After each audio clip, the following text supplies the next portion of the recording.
Hey guys, I'm not feeling super well today, so I wanted to post every single day, and I'm going to do that, but today's going to be a little bit lower of an energy. You can see the mountains in the background. I'm sitting on the porch of my house on a street that doesn't have a name in the middle of a place that's not necessarily named either, so here I am. But today I wanted to talk about Peruvian immigration. I actually just got off a call with a lawyer today, and I know there's a lot of questions that people may have about Peruvian immigration. And if you're interested, stick around because it could be helpful. If not, I understand. Move along. As far as Peruvian immigration goes, first of all, when you come into the country, you get a tourist visa, which is not abnormal. And that tourist visa lasts anywhere from 90 days to 15 days. And what's interesting, what I found out today, is just because you entered doesn't necessarily mean you get 90 days. It's at the discretion of the person who is deciding your visa. And that person is the person that you meet when you enter at the immigration office at any border. So I entered the country on the 8th. I got a 60-day visa. 90 is what I had thought I was going to get, but I only got 60 days.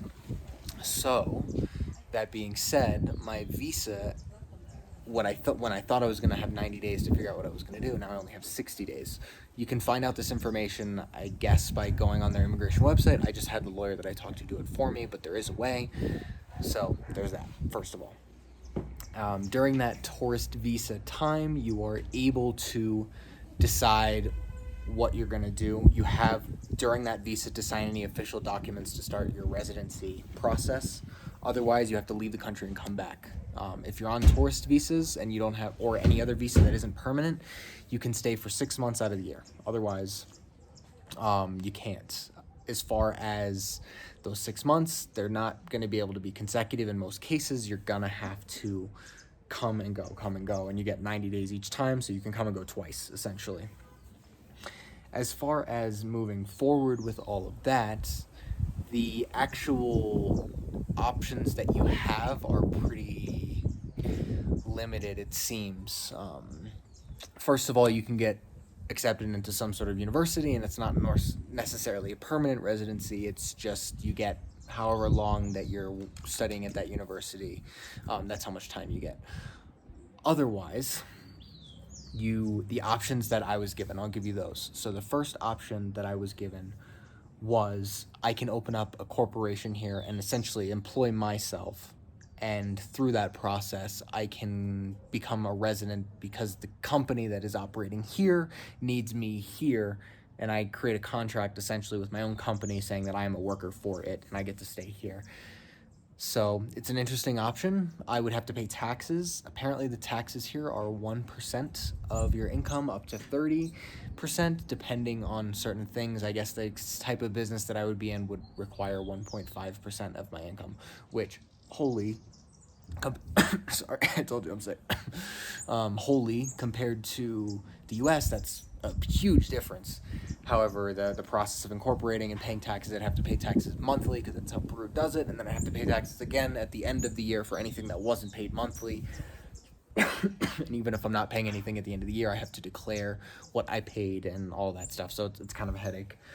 The other option that I saw online is the retirement visa, where you basically have to prove that you have $1,000 of income each month, and then your dependents have $500 of income. You can be making it, but your dependents have $500 allocated from your amount. So let's say you came with your kid, you as the retirement visa person would need $1,500, not just $1,000 a month to have residency here.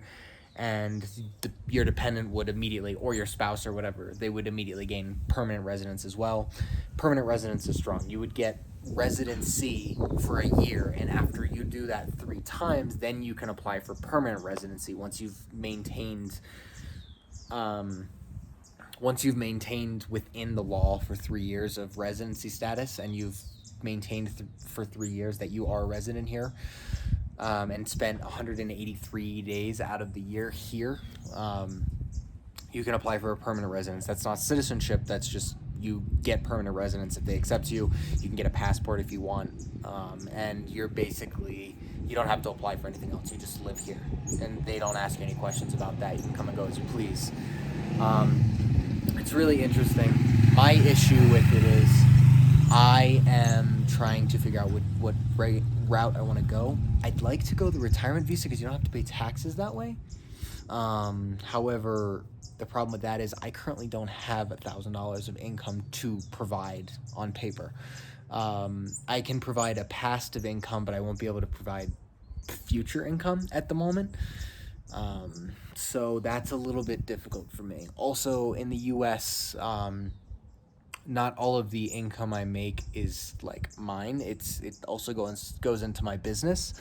So I try to do that to limit taxes on myself. So it's kind of, I tried to get around it there. Now I'm having issues here. So there's that. So yeah, I guess my current thing is to try to figure out how I'm going to get permanent residency. I don't really want to pay at university. Oh, there's also a spiritual or religious residency as well, where you can get that.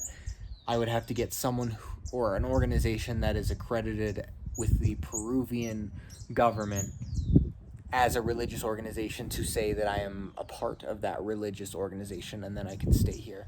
So yeah, those are my thoughts. I hope this is useful to somebody. If it's not, I completely understand. If you have any more questions, there's a lot more that he talked about on the call that I could go into detail in the comments, but those are kind of what applies to me. I'm not a lawyer, obviously, and I do recommend if you are going to get residency here, you should get a lawyer. However, to make the process easier and starting, if you don't necessarily want to get a Peruvian lawyer off the bat, I'd be happy to answer any questions that I have learned the answer to.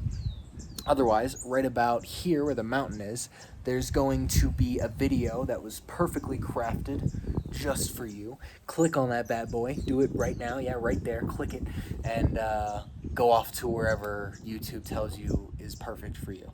Otherwise, there's going to be a subscribe button right here. Go ahead and slap that thing. Just hit it as hard as you can with the mouse and show it some love.